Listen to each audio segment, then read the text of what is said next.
Hey, what's up, everybody? This is Love Reigns, and we are back for another live edition of the Random Thoughts of Rain podcast during the MPN network night. I think this is like number 7 that we've done, 6 or 7 for the live. Number 6, man. So it's been really 6 months, man. So we do the MPN network night every last Thursday of the month. So we appreciate y'all for tuning in, not just to the Random Thoughts of Rain, but the whole crew, the whole family of the MPN network. So today, boom. today, today, I'm truly honored to be joined by the one, the only Miss Alicia Lockley. What's up? Hey. Welcome to the studio. Thank you. The stew, as we call it. I love this. You like this? You like it? Like this whole evening already, I've just been having conversations and just y'all are just so nice. It's a vibe, right? It is. This is what we do. Yeah. This is what we do. So I know who you are, and I know how amazing you are. Bye, Riri. Bye. I know how amazing you are, but for the people who may not know who you are, tell them who you are, and tell them why you're dope. Okay. Oh, okay. Yeah. No pressure. So my name is Alicia Simone Lockley. I'm stuck in the middle name there. I'm a poet, tea enthusiast, Sagittarius, dangerous dreamer, author, TEDx speaker, ellipses, ... I like that. So, dangerous dreamer. Yes. Okay. Yep. So let's start from the beginning. Mm-hmm. How did all of that come to be? Was that something that started at childhood? Like, were you always into poetry and performing and things like that? I was always a performer, like within my household. Mm-hmm. On the outside I was a bit introverted and I was always kind of shy, but my grandmama and my auntie used to tell me all the time when I was at my grandmama's house, she had this brown and black step stool, and I used to drag it in the middle of the floor, and then I would grab one of her towels and put it on my head so I could have some inches. And then inches. And then I would stand up and I would prepare myself, and get all cute and dignified, and I would say, "Ladies and gentlemen, boys and girls, catties and doggies, Barney and friends, amen." And then I would take my little bow, and then I would step off the stool, and so it's been there since day one. I love it. Please tell me that somebody has that on video. I wish. Oh, man, that would be dope. I'm pretty sure somebody has a picture, like a Polaroid or something. Yeah. Okay, inches. My towel inches. My beach towel inches. Yeah. That's what's up. So, okay, your very first time performing live in front of a group of strangers outside of the caddies and the doggies and the Barney caddies and doggies. Ooh. Probably. Well, I don't know if they would be strangers because, they were to me because I was too young to really know who they were until I grew up with them. But I would say church. Okay. That's where I got my start in churches. And whenever, my mom and my dad were heavily involved in church. My daddy is a bishop and my mom sings. So I have this ongoing joke. She's a visual artist that sings, and my daddy is a writing preacher. So the two of them had me, and I'm a poet that has imagery in my work. Gotcha. So whenever they had to go preach somewhere else, I would go with them, and I would either have to sing or I would have to do a little speech or some little introduction or something. But that was my introduction to that world, and being shy was not an option. Yeah, even though I was. Yeah. So I can imagine when you first performed, as an adult in front of strangers, it probably was an easier kind of thing for you. It was a bit of a transition because it was a gradual transition, I'll say, because even though I started out, in the church, when I started branching out and writing my own work, it was still very churchy work. Gotcha. So my first time actually being, away from the churchy crowd and everything was at the Ritz Theater with Chef Alan. Oh, Chef. Yeah. Hey, Chef. Hey. And that's where I met Cuban, and that's where I met you, and that's where, I started hanging out with Sharnice, my friend. So yeah, that's where it all began, and yeah. That's what's up. So what, out of all of the experiences that you've had thus far, what's one of the most memorable experiences that you've had? One of the most memorable ones. I feel like I just did ASMR right there. Like,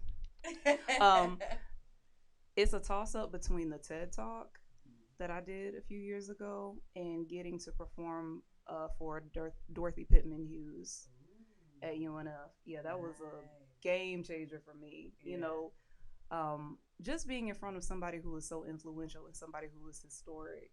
And I got to share the same room with her, and then I got to hug her afterwards, and then take my picture with the fist in the air and all of that. That was cool. Yeah, That's awesome. that was cool. Yeah, she's really it's. I had the honor of being in the going to like a. I didn't perform, but I was at a party or something, and she was there, and it was really cool to just be in her presence. Yeah, it's just like there's a mother aura about her. Yeah. She's quiet. She doesn't say too much, but I mean, when she speaks, you listen. Right. You know, she has that type of energy about her. Yeah, that's what's up. That's what's up. So okay, now that the world is starting to, even though the pandemic is not over, No. we acting like it is, but it really ain't. It's not over by far, right?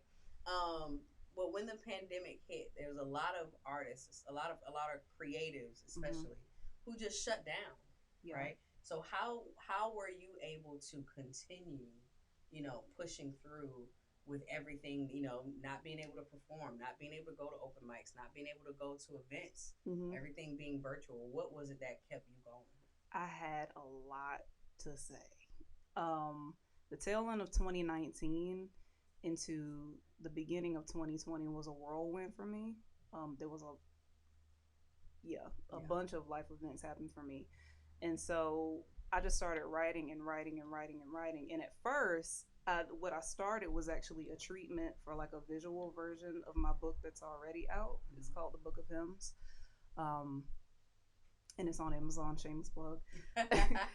Go get that. Yes, I was. I thought I was working on the treatment for that, and what I actually ended up doing was a whole different project. All of that got scrapped. It was like God said, "You're doing this instead. You're going to talk about this pain and all of this stuff that you've been going through the tail end of 2019 and the top of 2020." And I ended up releasing this project called The Blue Period, which was my visual chapbook. It was kind of like my lemonade. It's a 20 to 30 minute long poetry chapbook of all of these poems that are stitched together, where I address what it's like to go through PTSD, what it's like to struggle with depression and grief, because all of us as a collective were grieving something.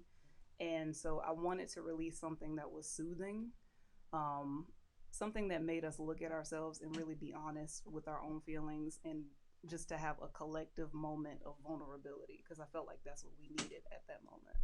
Yeah. Absolutely. So that came out in September of, already almost a year ago. Jesus. Time. Yeah, so that came out September 27th of last year. That's what's up. Congrats on that. So you. Your very first book.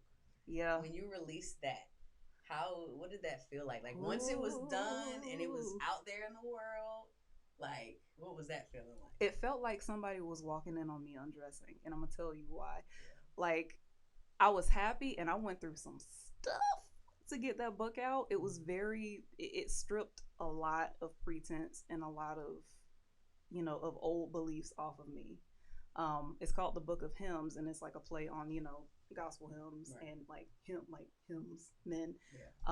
And so in that book, I explored, a lot of the things that I had been taught and the things that were no longer serving me and patterns that I fell into. And just, exploring family trauma and all of that stuff. So it stripped a lot off of me. So when UNF ended up hosting my book release, I was really excited. But then after I went home, I said, oh, snap. People just bought copies of my diary. Yeah. What did I just do? Like, oh, it's out there now. Like, I was like, that was... And, I was scared because I knew that people who went to my church and people who I grew up with were going to get copies of this book, and they were going to, see things that they're not used to seeing from me. Like I said, most of my poems were very churchy in the beginning. It was a lot of me trying to prove how holy I was or prove my anointing outside of that space. Gotcha. And so now, with this book being out, people were seeing a different side of me, a side that was human, a side that was messy, a side that was ugly, a side that was sexy, a side that was grown up. And I was nervous for all of that. But once it came out, I was Yeah. Yeah. Yeah. So when you talk, okay, so as far as like that transition, right, Mhm. going from, um, changing your belief system Mhm. and addressing that, and not Yeah. only addressing that, but doing it publicly. Yeah. How was that? Because I know a lot of times, especially when you have, when you're surrounded by family members who are Mhm. in the church still, like, how was that response? They were the main ones who bought the book first, Yeah. and then they would call my mama, and they were like, "Ooh, where she learn to cuss like that? She never does that." And it's not like every other page I'm dropping F bombs or Yeah. anything like that. It's just it It was was just just a a shock. different side that they Yeah. weren't used to seeing, and I was scared, but it was very freeing because I was like, "Oh, finally, Yeah. the real side of me gets to come out." It was like taking a bra off at the end of the day. It's like finally. Like, it's out now. It's out in the open. It's Yeah. there. And we had conversations. It was very therapeutic. My mom, hi mom, if you're watching, Hey, mom. this might be her bedtime, but yeah, like my mom. When I was writing the book, I would talk to her a lot, Yeah. and there was a lot of tears shed, a lot of stuff that she didn't know about, a lot of things. And when we would sit together, sometimes she would read, a few pages out of the manuscript before it came out, and she said, "I didn't know this pain ran this deep for you. I didn't know that this church hurt with you ran this deeply. Like, yeah, you talk about it in different ways, and yeah, I know you've expressed yourself at home, but I didn't know it was this deep." And that let me know that I did my job, because at a certain point, especially PKs or preachers' kids, Mm-hmm. we have to be honest with ourselves, and we have to just remember that the people surrounding you love you, and if they like for real love you, they'll love your honesty as well. Yeah. Yeah. So I had to come to terms with that. I'm still coming to terms with that. Yeah. Mm-hmm. There's a lot of strength in it. There's a lot of strength in vulnerability. There is. Yeah, Yeah. it really is, and I think it's such a freeing, like the fact that you were able to talk to your mom about it. Mm-hmm. Because like when I wrote my book, I didn't consult or tell anybody. I just put it out there, and then it was just like, Yeah. oh crap, like, oh, I forgot there was this See. one poem that's in there about this thing. It's like, oh Yeah. See, that's ideal. yeah. That is the ideal situation. But I think what I wanted to do was like rip the band-aid off, but like slowly. Cause I was like, okay, well, let me just show her this poem first before anybody else sees it, so that way I can get this awkward conversation out of the way. But that did not stop the I got awkward you. conversations. They still happened. Yeah. They still happened. That probably would have been better. I probably should have done it that way because, yeah, the way I just kind of just put it out there like, Yeah. this is what it is. This is what it is. Now the world knows. Know it. You know what You're I mean? welcome. Yeah. Like, I guess like my way of my thought process in that Mm-hmm. is not to embarrass anybody. You know what I Right. mean? But it's like it's to talk about and to show, these are the things that I've experienced. Maybe Mm-hmm. there's someone else out there who has experienced something similar. Yeah. And now they can look at me and say, "Oh, this person went through this thing." And Right. they look at them Mm-hmm. out here thriving and smiling and still living. You know what I Yeah. mean? So it was never, meant to embarrass or do anything like that. It was just meant to just put it out there and just show, like, hey, I'm still standing. Yeah. Yeah. Mm. I feel like there's an expectation. Well, one of my favorite poets is Jericho Brown, and I get to Love take him. a class with him in the summer. I'm so Oh, excited. I love him. He's just really good. He's a classic wordsmith.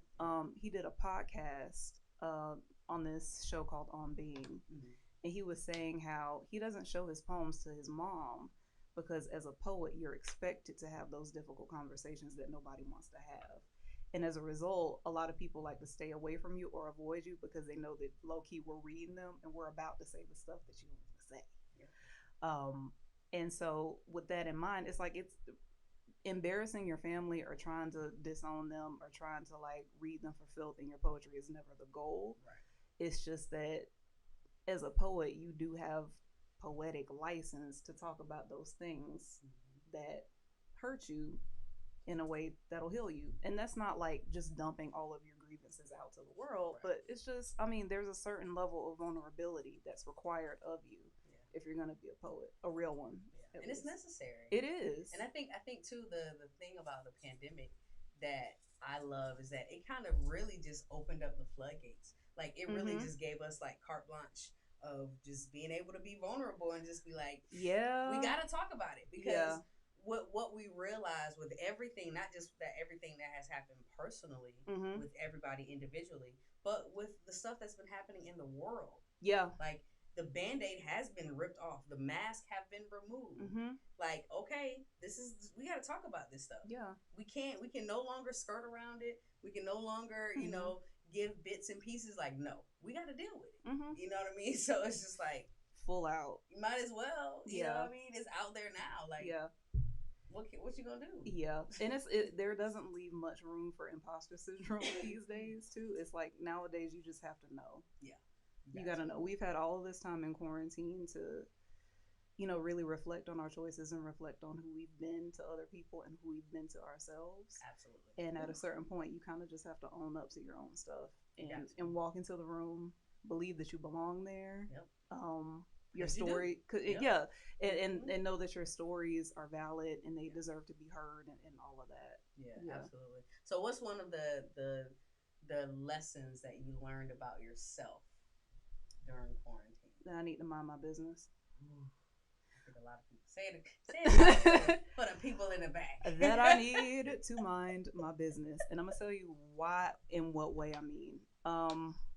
Sometimes we create competitions in our heads that don't exist. Sometimes we'll be in competition with people who aren't even thinking about us. During the pandemic, ain't nobody thinking about nobody else. We're trying to survive this whole thing as a collective.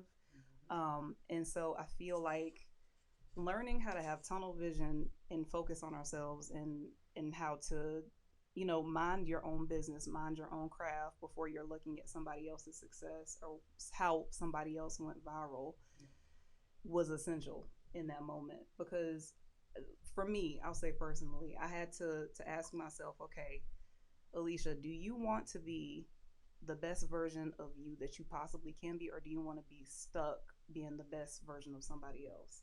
And even if it does work out and you get somebody else's success, you aren't going to be happy because it's still their success and not yours. So I had to learn how to mind my business, walk into my own anointing, know where I was anointed, where I was supposed to stay. Stay in your lane. Stay in my lane. Learn how to mind my business and just flourish where I was supposed to flourish. That's a whole word. It really is. That'll preach. Yes, that means what? I got that from my daddy. Listen, you better preach because it's a whole word. I mean, but it's true. We have to. You're not meant to be good at everything. You're you know not. What I'm saying? Like, stay in your lane. Be good at what you're good at. A doer of all is a master of none. Exactly. And that's the difference between being multi-talented too. I mean, you can be multi-talented and still, flourish in where you're supposed to go. But stay focused. You can't do everything. No. Stay in your lane, man. Stay in your own lane. So did the quarantine birth any new creative endeavors or anything? Yeah, I think I learned how to be my own producer or beginning producer. Because studios were closed. I had to figure out how to record my own voiceovers and how to layer and stack my own vocals for Blue Period. If anybody ever gets a chance to watch it, you might see my name multiple times in those credits because I was in my closet almost every day recording vocals and, recording vocal voiceovers and recording poems and figuring out how, to make the sound clean and how to make it crisp and make sure there was no rub or any of that. So, I definitely learned how to work for myself in that regard. And there was something else that happened during quarantine. I watched Michaela Cole's show that came out, I May Destroy You. I love her too. She's brilliant. Without saying too much, but still getting deep and being vulnerable. The tail end of 2019, I went through a traumatic experience, and that's all I'm gonna say.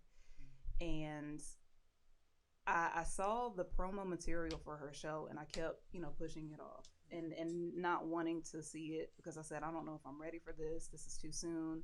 I don't know if I'm ready to call the thing that I went through the right, thing. right. Um, and and so like eventually I sat down and I watched the show and I said, yeah, I'm supposed to be doing something like this Yeah. right now. And that's how Blue Period came out in in September. That's what's up. Yeah. That's such a testimony to me because it's just like if you think about, you know, like had she, if you didn't come across that, Mm-hmm. right? Maybe Blue Period wouldn't have happened. You know what I mean? Maybe it would have come in a different way, but you know, Mm-hmm. it's important, right? I was talking to the I Give yesterday, and I was like, it's important for us to keep writing It and is. to keep putting things out there, even when we have those hard times, like Mm-hmm. because there's people who are waiting for us, There are. you know, and people who are counting on us to to produce things and to show them that Mm-hmm. it's okay. Like I went through something similar Mm-hmm. and I'm okay, you know, Yeah. like not saying that, you know, we all walk the same path, but No. if I can get through it, you can get through it too. Right. You know what I mean? There's a So reason why they say we're overcome by the word of our testimony. This is gonna be the churchiest podcast y'all ever did. All these scriptures, it's necessary. it is Drop necessary. the word. Drop that word. Yeah, there's a reason why that's there, and it's true. Yeah. It's true. When we're open about our own wounds, and we're open about you know just our own shortcomings and the things that we feel like we may have messed up on. I feel like that's real ministry. Yeah. Yeah. It is. Yeah. I mean, but it's necessary because it's like we're human. You Mm-hmm. know, we're gonna mess up and Yeah. we're gonna go through things. Like nobody is going to have the perfect life. Whether you're a Mm-hmm. PK, whether you're a preacher, whether you're a bishop, True. it doesn't matter. We're all gonna go through something. That's We're gonna go through some kind of test, Mm-hmm. and those tests will then produce testimonies. That's true. You know what I mean? Like Yeah. we have to go through it. And it's just I think a lot what I've learned from the pandemic is just that, you know, everybody is going through something. Right. None of us are exempt. Mm-hmm. None of us are. None of us are exempt. We don't get to skip over life We experiences. we don't get to No. skip over it. Okay, so now it's okay. How do you approach it? Mm-hmm. How do you handle it? You either stay in the same path or stay on the same path and keep going through the same thing over and over again, which is the definition of insanity. Yep. Or you step outside of that and just be like, okay, Mm-hmm. let me pause for a minute, Yeah. take a breather, and then we approach it. Yeah. In a different way. In a different way. You know, and I can talk about my pain. Like, was it Kevin Hart had what? Laugh at my pain. That was a brilliant special. It was brilliant. People can say what they want to about him as a comedian, but the way that he marketed that and the way that it came out, like people were literally laughing at his pain, and it wasn't like a way of, "Ooh, I shouldn't be laughing at this," but I feel like that was a therapeutic project for him. Oh yeah, absolutely. Yeah. I mean, because if I can laugh at my own pain. Mm-hmm. Yeah. You know what I'm saying? Like, it's okay. Like, I'm laughing at it, so you can laugh at it. Like, because I'm cool. I'm standing still. And I'm laughing first. And I'm laughing, right. So you can't laugh at me. That. And that also takes away the power. Yep. That takes away the power from people being able to use your vulnerabilities against you. True. Because you've owned it. Yep. You've owned it. I've owned every flaw that I have. Yeah. So you can't use any of that against me. Mm-hmm. You know what I mean? I'm almost there. I'm learning. I'm learning. I own it. Yeah. Like, this is what it is. Yeah. Like, MJ is one of my best friends. Yeah. You know, this is just who I am. Yeah. Like, and I get cussed out on a regular. Look at she talking about you. But see, you need people like that who are willing to be graceful with you. Well, who are willing to extend grace to you because they know how human you are. I feel like you just need that environment to foster that human condition with you. Yeah.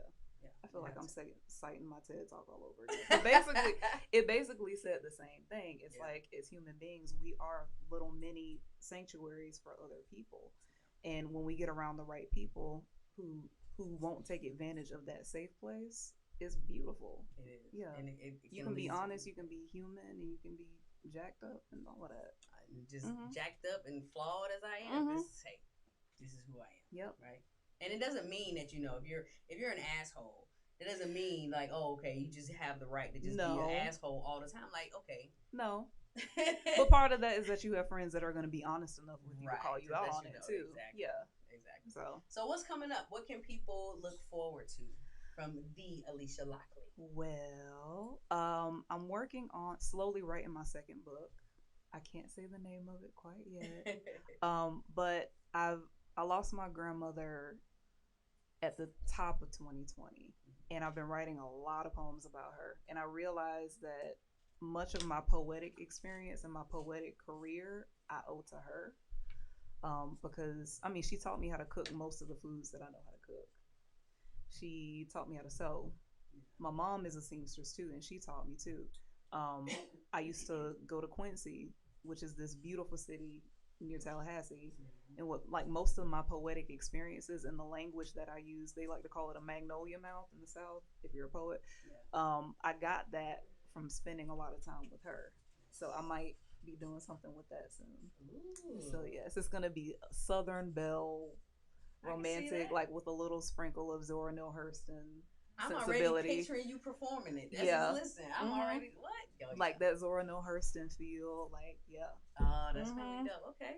Yep. So how can people get in contact, keep up with you, follow you, all that good stuff? Yes. So I am on Instagram at Miss Lockley. It's MS.LOCKLEY. I'm on Twitter, Alicia Lockley. I'm on YouTube, Alicia Lockley. I'm on Facebook, Alicia Lockley. Did I miss anything? I'm on Pinterest, Alicia Lockley. And if you Google me, Alicia Lockley. Yeah. That's what's up. Yeah. That's what's up. So one of the other reasons I do this podcast is because I like to, I've challenged myself to be more intentional about giving people their flowers. Oh. So I want to give you your flowers, your virtual flowers, as they were. Here you go. Oh, they smell lovely. Thank you. I'm gonna sit sunflowers. I'm gonna try to keep them alive when I go home. Yep. There you go. Just make sure you water them twice a day. I will. But yeah, I want to give you your. I'm sorry. I'm sorry.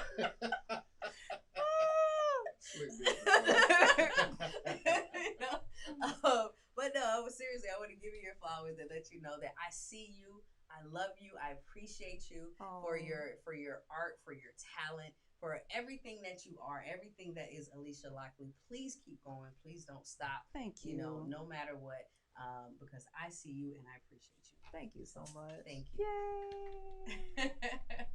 So I appreciate you, and we'll definitely we'll chat soon. And we got to work together. We this did past weekend. And at Mocha. That really was cool. A good show. I haven't felt that good on stage in a long time. Yeah, you were amazing. Thank you. You were too. You were too. I had nothing on you. Thank you. Because you did that. You have that whole piece I saw come to life. Right. I was like, girl, thank you. That was awesome. You see, MJ, even she was, thank you. It was dope, man. So for those of y'all that don't know, myself and Alicia and Tiffany Melanson and Yvette Angelique, and it was one more, Heather Hadley something. Hadley. She's a painter. I can see her face too. Yep. Yeah, her. We got to we had the opportunity to collaborate with the Bold City Contemporary Ensemble and write response pieces to the Romancing the Mirror exhibit at the Museum of Contemporary Art downtown. Kind of like an ekphrastic poetry experience. Yeah, it was truly awesome, and they had like stations set up for each of us in front of the pieces that we wrote about. Yep, and we performed with the ensemble, and it was a truly dope experience. It was good. So shouts out to Mocha, shouts out to Boya and the Bold City Contemporary Ensemble. So go check out the exhibit if you haven't. Excuse me. Also at the Comer, the Zanelli Mohali exhibit is still going on, and that's an amazing exhibit as well. So thank y'all so much for tuning in to the Random Thoughts of Rain podcast. Make sure you follow Random Thoughts of Rain, hashtag Random Thoughts of Rain. Follow I Am Love Reigns. Go to the website, IamLoveReigns.live. I'm doing all kinds of stuff, so just follow me.